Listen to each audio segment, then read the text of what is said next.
ناس كتير بتسألني هو إيه الفرق ما بين الكونتنت رايتر والكوبي رايتر.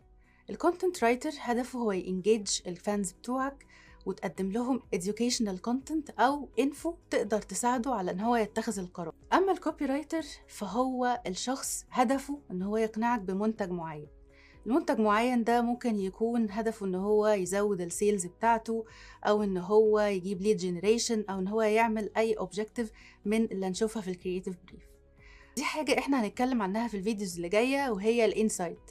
الانسايت هو حاجة الناس اتفقت عليها ومعروفة للتارجت اودينس بتاعك، وتقدر تستخدمها في الكامبين بتاعتك علشان تقدر توصل في أقل عدد من الثواني والكلمات للأوبجكتيف اللي انت عايز تعمله. آخر نوع من أنواع الكوبيز اللي ممكن تكون بتحب تكتبها أو عايز تشتغل فيها هي المقالات.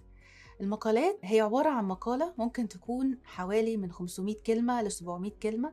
هدفها بيختلف من كلاينت للتاني، بس الأساسي هي إن المقالات بيكون نوع فيها informative ونوع فيها convert أو conversion. الconversion هدفه إن أنا أحقق منه leads، والinformative هدفه إن أنا أقول educational content على البرودكت أو السيرفيس اللي أنا بقدمه.